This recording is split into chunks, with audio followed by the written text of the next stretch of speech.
Well, welcome back, my friends, to another rousing rendition, a Safe Queen rendition, if you will.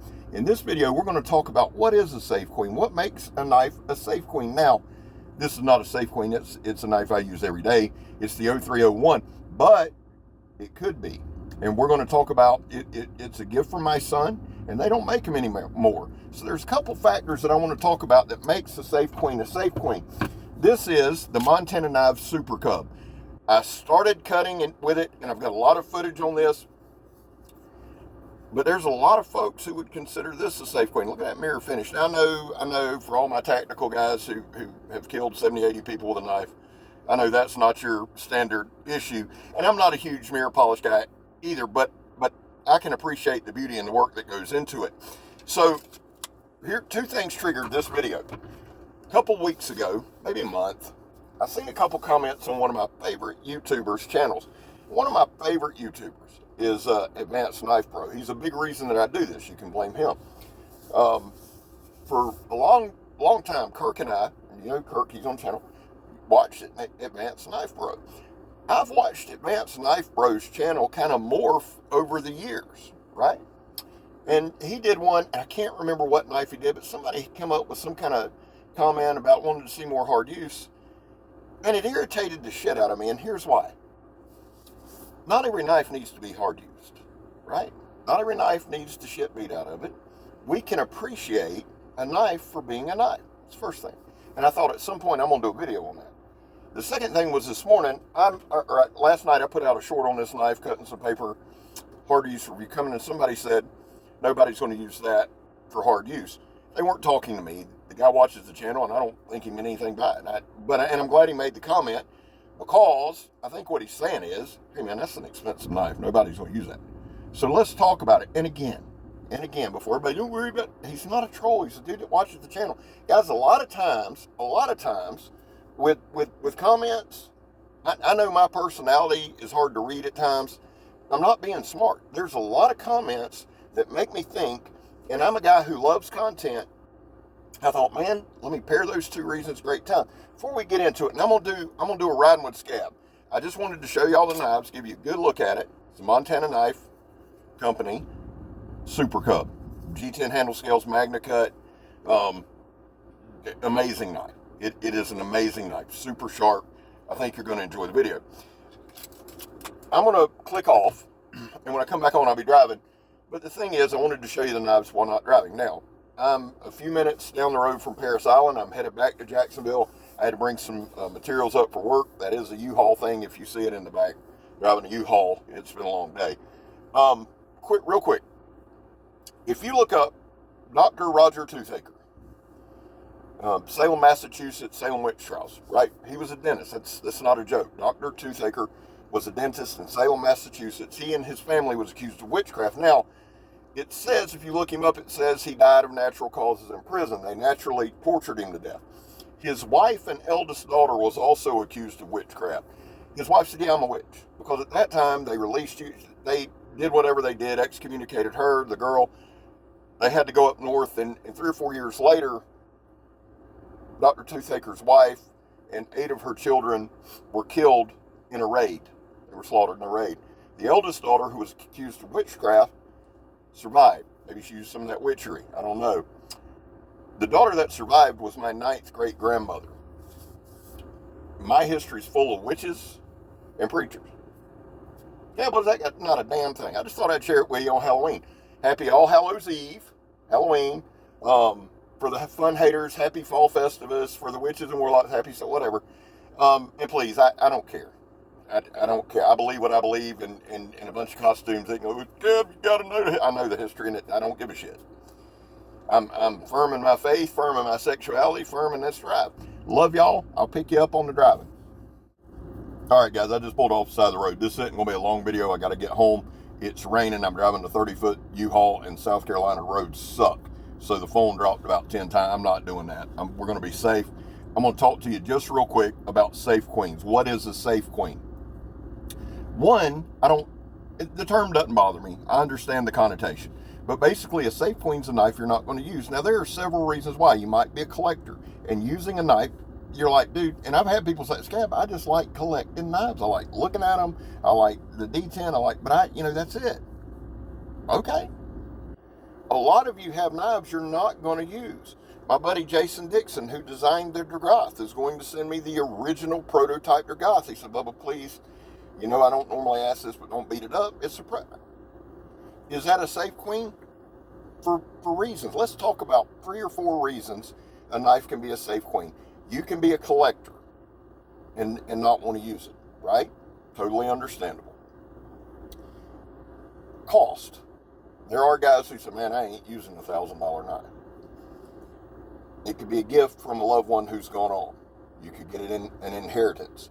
They don't make them anymore. That's a big thing. Some guys, I have a couple knives that they don't make anymore. I still use them, but it gives me pause. I'm like, damn, if I break it, I can't get it again. So there are factors there where you may not want to use a knife. I'll give you one of mine, the Scabber Stabber. I collabed with Jed Hornbeak on that knife. We fully intended for that knife to be a full-use, functional knife, short sword, whatever. I got it. I fell in love. I thought, I'm not using it. It's not the cost. It's from a friend, Jed Hornbeak, who's an amazing maker. And part of me, it's like the Model Randall 1, or the Randall Model 1-7. I'm not using those knives. I want my kids and grandkids to have something when I'm gone. And I'm getting to that age. I'm not planning on dying tomorrow, but you never know. And at 52, I want them to have a couple of things of mine this is a big part of my life. Whether we like it or not. I want them to have some decent stuff. That's one reason. The other thing is this. I backed off the use your shit hashtag for a couple reasons. Guys, I play with house money. Now, here's the truth. Am I going to use this knife? I already have. Cut some steel belted sandblast hose. Cut some 2-inch ratchet strap. Cut some other things. I'll be releasing the video tomorrow. I'm going to release 2 videos. One, a Work Tough gear because it's Work Tough Wednesday. 2, I'm going to release that because I want to get the video out. That's the plan. That may change. I've already used it. But guys, listen, that's not my knife. That's JR's knife. Sometimes we have to be careful as guys with channels, guys who do have some influence, of what we say. And I'm becoming more and more, and I'm having epiphanies. And again, I wasn't in the community. So a lot of this I'm learning as I go. And a realization that's hit me in the last couple of weeks is this. I have the luxury, and it's a luxury, of testing some super expensive knives because of Timbo, because of JR, because of Jacob Lamb, because of many of you, Sabo, because of many of you, and I hate naming people because I'm probably I feel like I left you out, and if I did, man, I don't mean to. I'm just giving some examples. I get to review some knives that I wouldn't ever have gotten to use. I'm playing with house money. It can be good and it can be bad. How can it be good? If there's a knife you're looking at and you're going, man, that, and budget is relative. What you think's expensive to somebody else is not to somebody else. What you think's cheap to some is not to somebody else. There's that relative sliding scale that we have to be careful of. But if you're looking at, say you're looking at a knife that's $200 to $250, right? For some, that's hey, that's going to be my knife budget this year. For some, that's like, hey, that's my knife budget this week. For some, that's nothing. For some, it's everything. But you're looking at buying that knife and you go, I'm going to go check out some reviews, but I'm going to go watch Scab. That's where it's good, because I can put that knife through its paces, right? I have that luxury to do that. It's not my money. And this ain't arrogant. This is kind of a confessional where I've had to stop my own self and go, hey, Hoss, you didn't pay for that. Cut the shit. Cut the attitude. And this goes for a lot of guys, but I don't speak for other channels. I speak for Choir Boys Outdoors. I have to put myself in check from time to time. Not everybody can go, hey, I broke this $250 knife. Now this hasn't happened. It has not happened. But, Mr. Vic, I broke this knife. Can I get another one? I don't know the response, and I'm not going to assume you'd say, yeah, but more than likely, be all right, Scab, I won't see anyone. That's never happened. Don't think it has. But what I'm saying to you is, if somebody else hits it, and it's, hey, I was doing a video, because normal use is one thing. Doing a video is not normal use. You understand that, right? Knife reviewers, we understand that, right? Well, I broke it doing my tip test. Well, if I was a knife company, I'd say, no, I ain't giving it to you. A lot of times they will, because it's PR, and it's, so we play with house money. Where's it bad? We play with house money, right? I keep myself in check. Now, I do a lot of self-deprecating and a lot of things like that. I know we've kind of drifted off the topic, but I want you guys to understand where I'm coming from. And as I've gone, when I started this channel, Donnie sent me some prototype. I'm over there beating the hell out of it. I don't know that it bothered him. I don't think he was thrilled about it, but we're cool. We're boys. We're brothers. It's one love, really. Love Donnie to death. But I didn't do that disrespectfully, right? I did that the ultimate respect. Now, if you notice, like that MCK from Donnie, I put it through its paces, but it's a prototype. And the more I think about that, I'm going, damn it, Scab, what if you'd have broke it? What if you'd have, so playing with house money can be good. It can be detrimental. There's a lot of guys that play with house money. A lot of guys are very, very, very aware of it, right? They're very good at it. On a scale from 1 to 10, 10 being the highest, 1 being the lowest, I rate my channel as about a 2 or 3. Just being honest. Tons of room to grow there. My ego can get me in a lot of trouble as a knife reviewer and in life. So when I come to you guys, if you've noticed, you don't hear me say use your shit as much. Not because I don't believe it, but because I understand now, hey, there's that little bit of divide, and people can get upset by it and all that. And I don't do things based on upsetting people. I'm not saying that, but what I am saying is I don't want to be misinterpreted. When I have safe queens myself,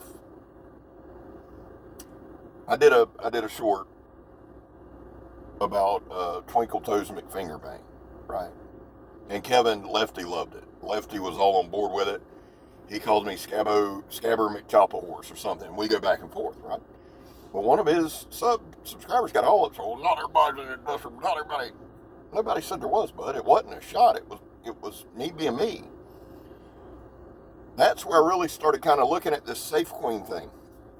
Now, safe queen to me does have somewhat of a it's kind of like people use it negatively. I don't. I understand, and I've just come at 52 years of age to understand that I can't put my beliefs, whether it's knives or anything else. That's why we don't do politics, religion, or hurt. I just don't have it in me to argue, and I'm not going to with people on the internet. But at 52 years of age, I've come to this miraculous epiphany that not everybody thinks the way I do, right? So the thing is this: are there safe queens? Yes, of course. And again, let me say this: if you are a collector of knives, I don't even count you in this conversation. Not disrespectfully, but when somebody goes, and I had a young lady who has commented on some videos. She loved particular knives, and I asked something about them, and she said, I'm a collector. So when I hear, hey, Scab, I'm a collector, I put you in a different category, right? I know now that you're looking at a knife in a different way from a collector's standpoint. You're going to know a lot about the history of that knife. You're going to know a lot about the availability. You're going to know a lot of the details about that knife. You don't give a shit if it functions. It's always a good thing if it does. Am I spitting like that? Must be. I just noticed a bunch of spit going. Reminds me, my dad's a preacher. When I was a kid, he was he was a hellfire and brimstone guy, and he's never changed his things. Just age just kind of slowed him down. But spit would be flying sweat. Reminded me of him. But if you're a collector, everything you have is probably a safe queen. You might carry a little pocket knife or something. So I don't say that disrespectfully. I just want you guys to know that is a thing in our community. And if you watch my channel, I know I've got guys that are collectors that watch the channel. When I say certain things, I'm looking at it from a standpoint of, I understand I'm playing with house money, right? I understand that not everybody is going to use a knife in the way I am. The goal of this channel is to show you, if you had to, it'll work. You notice I don't do a lot of comparisons. You notice, and there's a couple of guys there, oh, well, it looks like this knife every single damn video. And I try not to let it aggravate me, because I understand that with my channel, I don't explain things very well. I take off on tangents. And the thing is this, functionality is the key here. How does it function? That is the point of my channel. There are certain guys who have said, hey, if you ever want to check this knife out, it's not a user, I'll be glad to send it. At some point, we may do that. And I may do like a Safe Queen special. Because usually those are the coolest knives with the best backstories, right? I don't know if I've tried to do this video 100 times, so if I haven't mentioned it, or if I've mentioned it, forgive me. I have 3 knives at my house that were either given to me by Eric Smith, my boy that died 3 years ago now. And when you see the purple bandana, it's for E. I have 3 knives. One he actually had on him when he died. Now, you can buy that knife for probably $20. It's invaluable to me. It'll never get used. He literally had it in his pocket the night he died. A couple months before he died. And you just have to know Eric, man. I wake up one morning with a text. Said, hey brother, I got a couple knives I want to give you. And this was before the channel started. It wasn't long before the channel started. Well, it might have been a year or 2. So I meet up with him, and I've got him at the house, and it's 2 pocket. Well, Eric had went on QVC or that, whatever that network is, where you can buy seriously like 300 knives for $30. And he had done that. And I have 2 of those knives at the house. Those are Safe Queens because they're from him, right? I'll never use those knives. Now, I may take them to DJ or Lacey or somebody and get them to sharpen them up and put them up. I have 2 knives for my grandfather. I had edges put on them. They're in perfect working order. I won't use them. There's solid reasons. And again, there are some guys who are in the community who can't get out and about anymore because of physical ailments, whatever. And so they look at their knives in a different way. They're still a Safe Queen. That don't mean that knife can't be used. And that's the thing. I have that Model 1 Randall, again, given to me by JR. And somebody made the dumb, it's a bad knife. What, are you stupid? Ignorance wears me out. That knife is a Safe Queen because it's a gift, and it's one I have wanted since I was 10 years old. And again, I want to pass it on to my son and grandson. It'll never get used. If I needed it, I could have it sharpened up and use it and use it and use it. Randalls were made to use. So just because a knife is termed Safe Queen, that doesn't mean it's not any good. There's a million things. Do me a favor. Let's wrap this up. I got to get back on the road. In the comments, if you have a Safe Queen type knife, put it in the comments. I love y'all. God knows I do. God bless y'all. I hope he does. I'm Scab. You're not. I'm headed home.